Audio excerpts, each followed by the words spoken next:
میں تقسیم نہیں چاہتی۔ ایک کہانی سلمہ کی زبانی۔ سلمہ محبت میں لٹ گئی، بے وفائی کا شکار ہوئی۔ دن گزرتے جا رہے تھے، افضل آنے والا تھا۔ افضل کو گئے ہوئے 3 سال گزر چکے تھے۔ 3 سال کا یہ عرصہ میں نے بہت مشکل سے گزارا تھا، کیونکہ مجھے افضل سے بہت محبت تھی۔ جب وہ جاپان جا رہا تھا، اس نے مجھ سے کہا تھا، دل تمہارے بغیر کیسے لگے گا؟ جی تو چاہتا ہے تمہیں ساتھ لے جاؤں، مگر کیا کروں، راشدہ کی شادی کرانی ہے، تمہیں تو معلوم ہے۔ دن گزرتے جا رہے ہیں، راشدہ کی عمر بڑھتی جا رہی ہے۔ اگر کچھ رقم جمع ہو جائے تو راشدہ کی شادی کرا دوں، پھر میں اور تم شادی کر لیں گے۔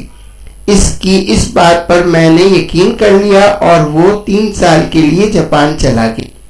3 سال کے لیے جاپان چلا گیا۔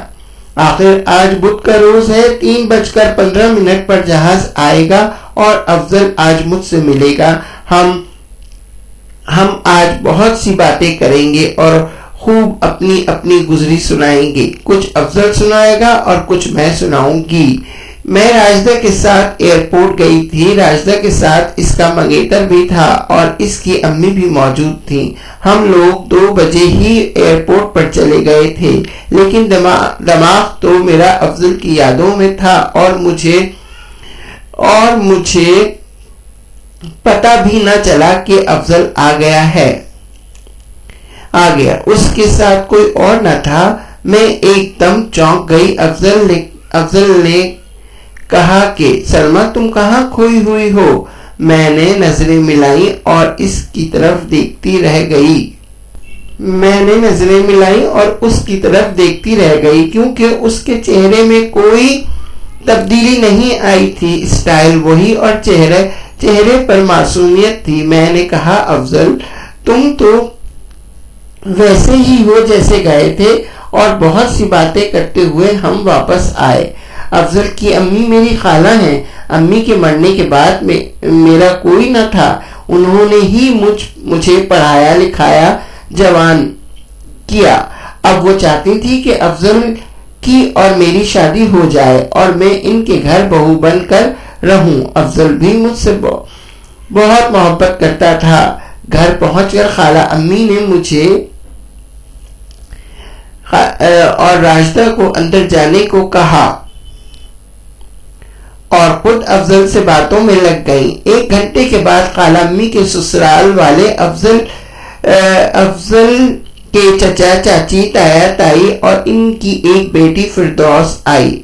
فردوس ویسے تو بڑی خوبصورت تھی، لیکن وہ مجھے بالکل پسند نہیں آئی، کیونکہ آتے ہی وہ افضل کے برابر بیٹھ گئی اور بڑے مزے سے باتیں کرتی رہی تھی۔ مجھے اس کا یہ انداز بڑا ہی برا لگا، کیونکہ وہ افضل کے ساتھ لگی بیٹھی تھی۔ افضل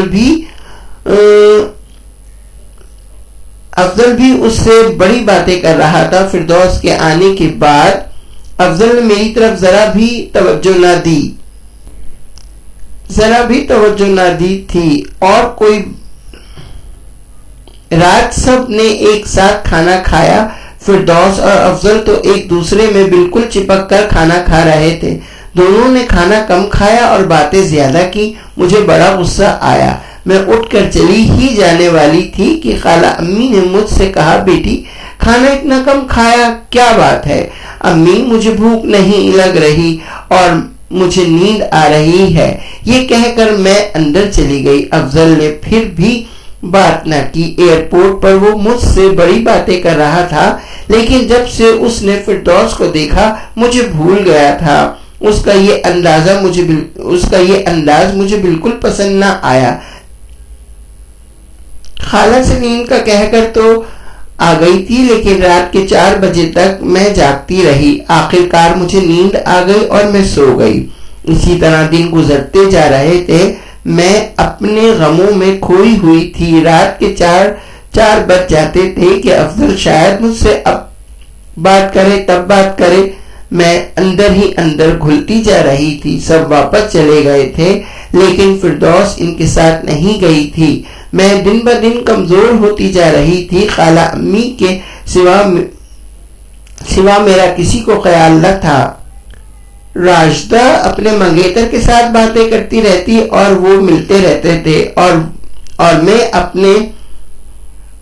وہ اپنے مزے میں خوش تھے. میں سوچتی کہ آخر کیا وجہ ہے کہ جو افضل میری طرف مائل ہی نہیں ہوتا اور فردوس کے پریم میں کھو گیا ہے. ایک رات میں جاگ رہی تھی. افضل کے کمرے سے دونوں کی برابر آوازیں آ رہی تھیں. افضل نے آہستہ سے کہا فردوس آہستہ بولو کہیں کوئی سن نہ لے. فردوس بولی کوئی سنے تو سنے ہم شادی کرنے والے ہیں. میں نے جب دروازے کے سوراخ سے دیکھا تو وہ منہ سے منہ لگائے بیٹھے تھے. یہ دیکھ کر میرے تن بدن میں آگ لگ گئی. مجھ سے یہ برداشت نہ ہو سکا اور اسی کشمکش میں صبح ہو گئی. اب تو مجھے اور بھی غم کھائے جا رہے تھے. میں اپنی ماضی کی باتیں سوچ کر خوب روتی. ایک دن خالہ امی نے افضل سے کہا بیٹا اب شادی کر لو. سلمہ بیٹی کی عمر بڑھتی جا رہی ہے اور وہ اور بھی کمزور ہوتی جا رہی ہے. افضل نے کہا میں کیا کروں, عمر بڑھتی جا رہی ہے تو میں فردوس سے شادی کروں گا. یہ سن کر میں زور زور سے رونے لگی. خالہ امی کے پوچھنے پر میں نے کہا کہ میرے سر میں بہت درد ہو رہا ہے. راجدہ کی تحریر. دن گزرتے گئے. اس نے ایک دن موقع پا کر فردوس کو زہر دینا شروع کر دیا. رات کے وقت وہ اسے دودھ میں زہر دیتی تھی. ایک دن اس نے اتنا زہر ملایا کہ فردوس دودھ پی کر زمین پر ڈھیر ہو گئی. اس کو زمین سے بھائی افضل بے وفا نے اٹھایا. اسے بڑا غصہ آیا اور وہ پاگل سی ہو گئی. قریب پڑی ہوئی میز سے اس نے چاقو اٹھا کر افضل کی پیٹھ میں گھونپ دیا.